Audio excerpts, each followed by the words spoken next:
sorry, I just found the response is talking about how it's just learning about social psychology, where it was talking about groups and that sort of thing. So yeah, point being that the smaller reasoning models seem to get quite confused. So let's go up to mini reasoning, 5.4, mini reasoning, and we'll clear memory, clear conversation, and let's try that again.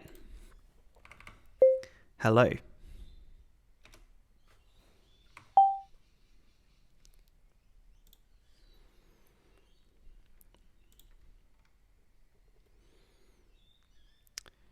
Yeah, I've found that it doesn't take a ridiculous amount of time, but again, like this is a long time to be waiting if you're seeking help for major pressing issues. If you're pressing send, it's likely that you are going to want a response back like straight away. If you were seen in a session with a psychologist and you ask them a question and then they spent this amount of time to reply to you,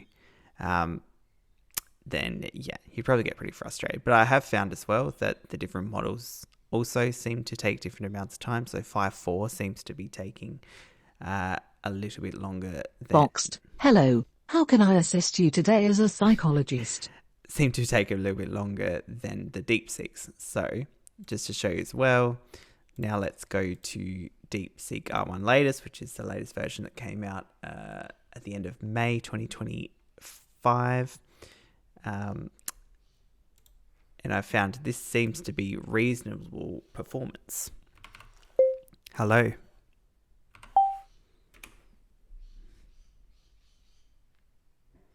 So yeah, it's still doing the thinking in the background, but what it's displaying is only the part that comes after the /think. Only that part gets passed to the memory stages as well, and obviously only that part is read out by the text-to-speech program going on behind.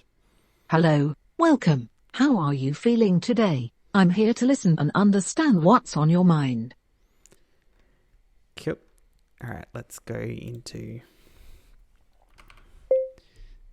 I came because I've been having a really hard week, full stop. I've had so many projects due at work. It's ridiculous. And I don't know what to do. I'm feeling so overwhelmed.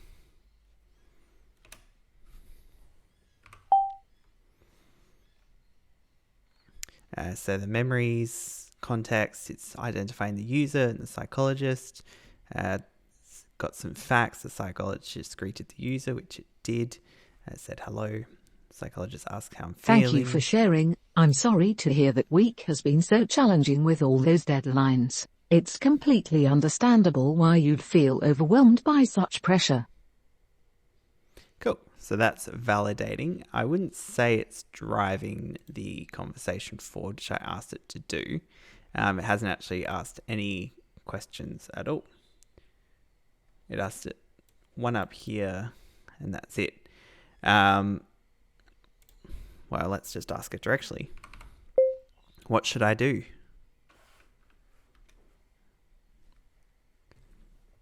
Which I would say I did ask here when I said I don't know what to do. That was a implicit, I need help. Please tell me what to do. Which obviously didn't pick up on. Down here, it assumed... You're experiencing stress overload with multiple projects. It's smart to ask. Consider breaking tasks into smaller chunks, prioritizing effectively, and scheduling short breaks. This might help manage the pressure better. Yeah, so again, it's not... yes, it answered my question, but it's not really driving the conversation forward. So I might need to adjust the system prompt to maybe even add focus on questions to provide evidence-based support. Let's try that as well. So that does automatically, obviously, update the system. It's just added as a system prompt for every message.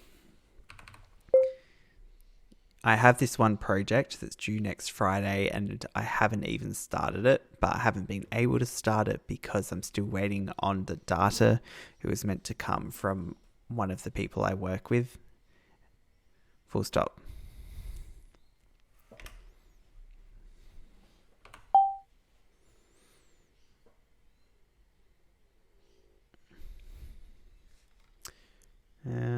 Hasn't been assumed emotions. Psychologist, supportive, helpful.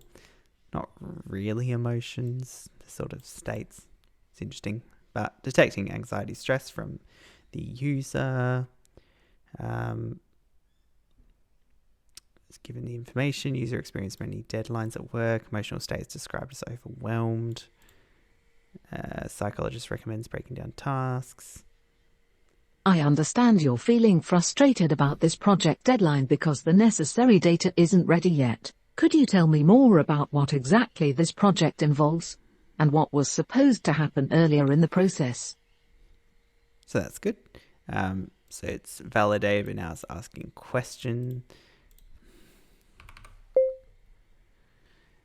So it's tracking brand scores for a variety of different brands. We're working for one client though.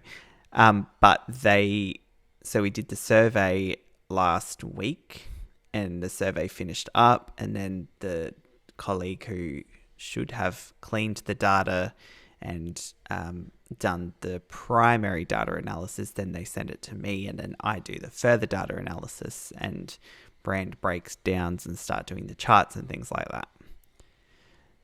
Full stop. But they've told me about 3 times at the moment that they haven't got around to it yet because they're working on other projects, but that slows down my projects. All right. So I've given them a mouthful there. Some of it which wasn't picked up very clearly, but that's okay. I like to test that as well.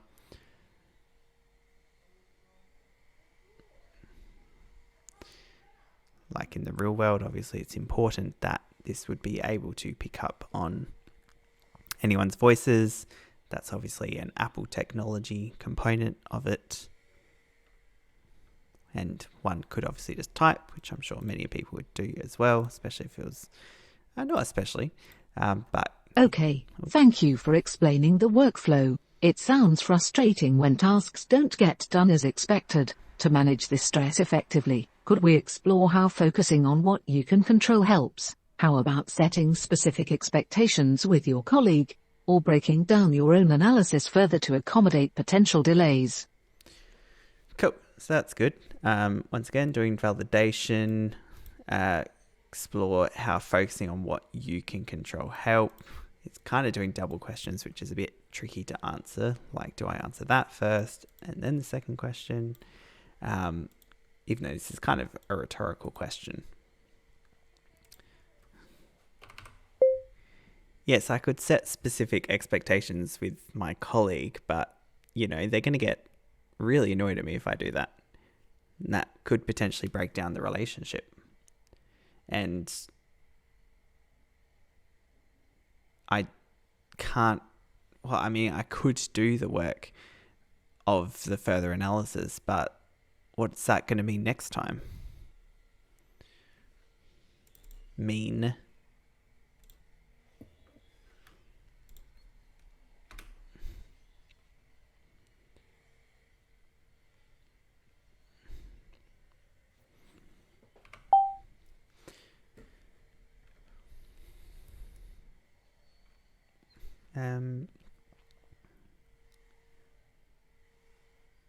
So we've added frustration as an emotion that I have.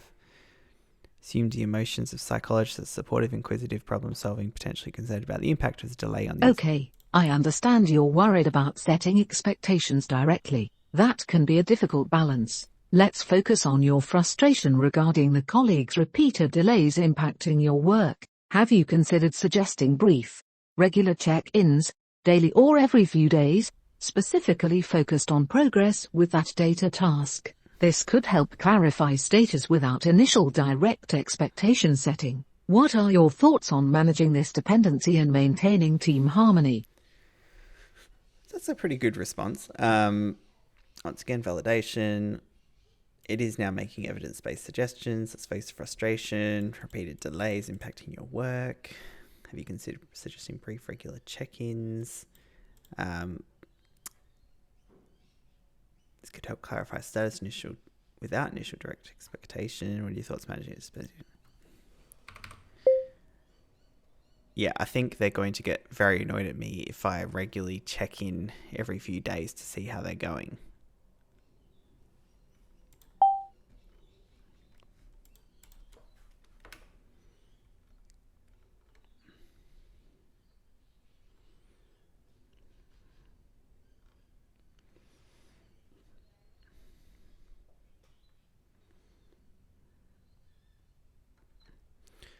So yeah, the delays aren't too long, but they're still pretty long. It's kind of like having a text message conversation with someone as opposed to having a real-time conversation. Let's refine the check-in strategy further then. How often did you envision these brief check-ins happening, and what specific questions do you plan to ask during them?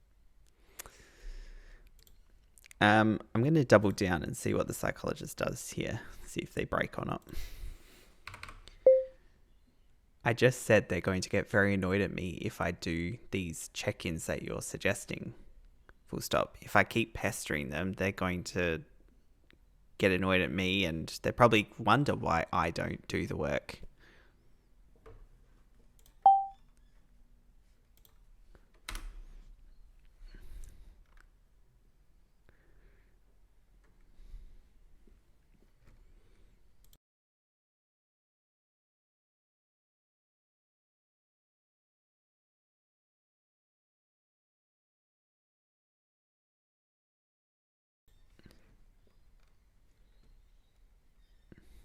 Going to see if it detects I'm getting annoyed at the psychologist or not. Okay, let's frame these check-ins more effectively. Instead of frequent and scheduled ones, perhaps a single weekly meeting focused on progress and roadblocks would be better. What specific outcomes or questions do you hope to address in that touch point? I really want to know why they aren't doing the work. Like, it realistically wouldn't take them that long to do it, full stop. I kind of reckon they might just be procrastinating it or avoiding it or something like that.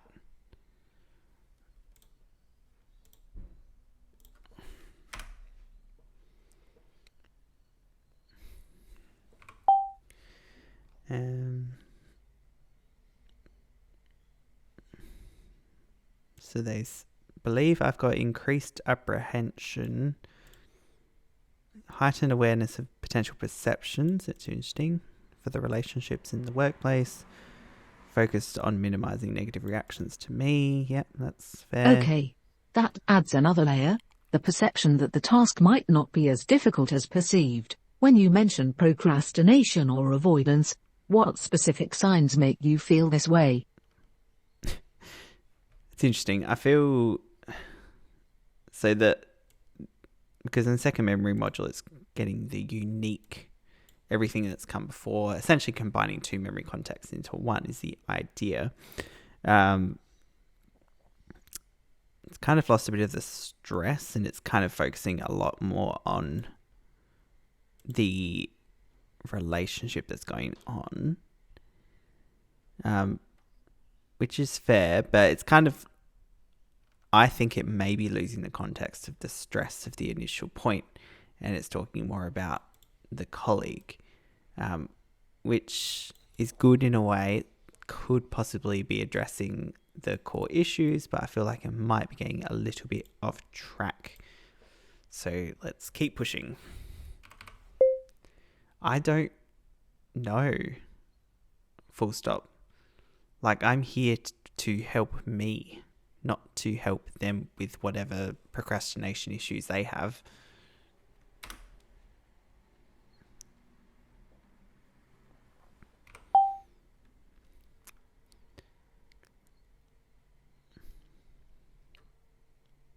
So I'm guessing the one thing would actually find challenging is being able to detect if I'm feeling frustrated with them as the psychologist, unless I'm extremely explicit about it.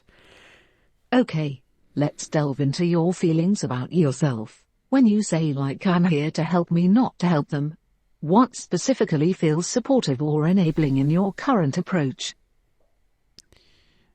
I don't quite understand the question. So now let's see if it can detect me feeling annoyed at them. I don't understand that question, full stop. This is not helping.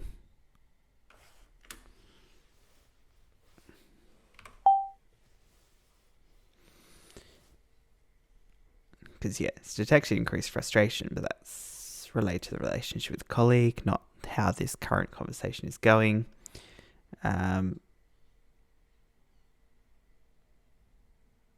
Okay, let's focus specifically on your feelings. You mentioned you feel like you are enabling the colleague's avoidance or procrastination around the task. What Ouch. specific emotions come up for you when you think about this feeling of enabling? Knowing exactly how you're experiencing it helps pinpoint what might be driving that perception. Okay, now it's gone completely off track. And the memory context as well has also deteriorated quite significantly. So yeah, that's come to a failure of an end. I didn't say that I'm enabling the colleague's avoidance or frustration. Ouch. All right. So we'll clear all that. And then one last test. Let's do 14B, which is more parameters. Let's see how that affects things. So let's hide that and go from there. Hello.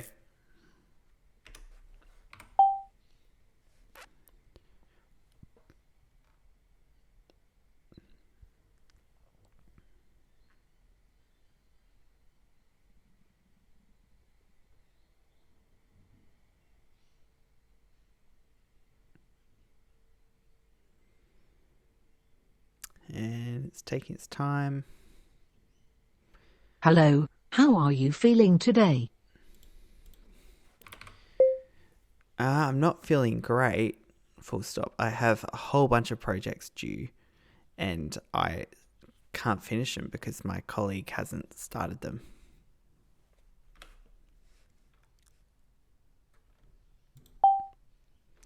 So I did clear the memory, so this is a whole new conversation. Nothing is remembered from before. Reckons there's no emotions, completely neutral interaction.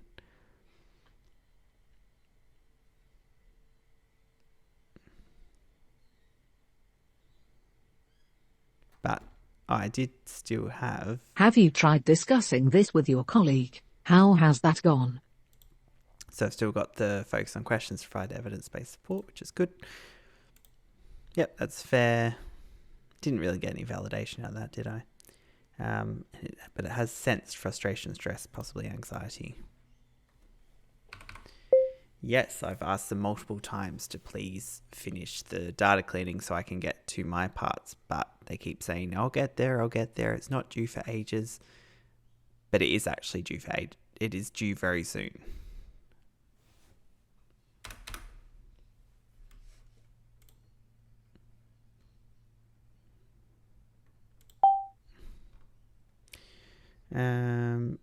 Psychologists, they reckon they're feeling empathetic and inquisitive down there.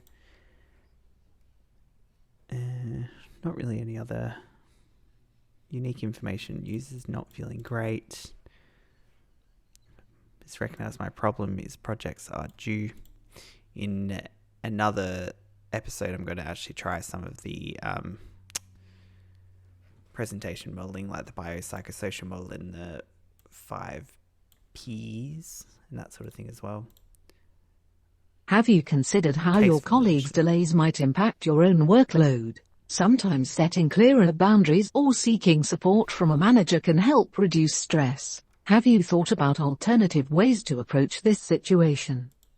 Have I considered how your colleagues' delays might impact your own workload? Yes. Yes, I have considered that, full stop. That's why I'm here, full stop.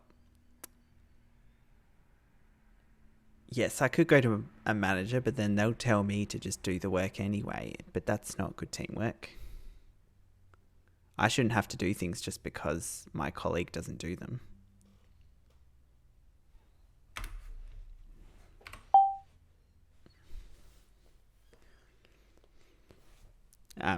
Case formulation, like the biopsychosocial model, the 5 Ps. I'll try and see if that helps in the system prompts to be able to improve the memory context as well and drive them forward.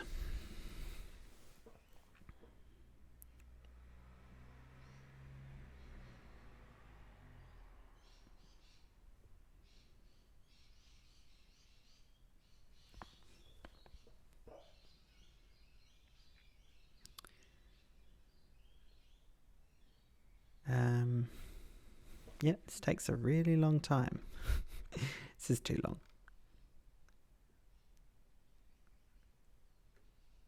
Have you considered asking your colleague for regular check-ins or progress updates? Sometimes setting clear expectations and timelines can help clarify responsibilities. If direct communication isn't working, could involving a neutral third party, like HR or another manager, help mediate the conversation? All right, so it's suggesting a lot of problem-focused solutions, not really any emotion-focused solutions or things that would address me not feeling great, which is kind of interesting in a way. But sort of we can conclude that the reasoning models, they do okay to an extent. Not great. The 1.5B, it's sort of overthought and went too far. The 8B was fine until I don't know what happened in there. I'd have to review the transcripts. And then the 14B, it's doing much the same as the 8B. None of them are performing particularly better than the non-reasoning standard models. All right, so next time I'll look more into different forms of case formulation to see if that can help improve the direction of flow of the conversation. Thanks for watching. Subscribe to be ready for the next video. Thank you.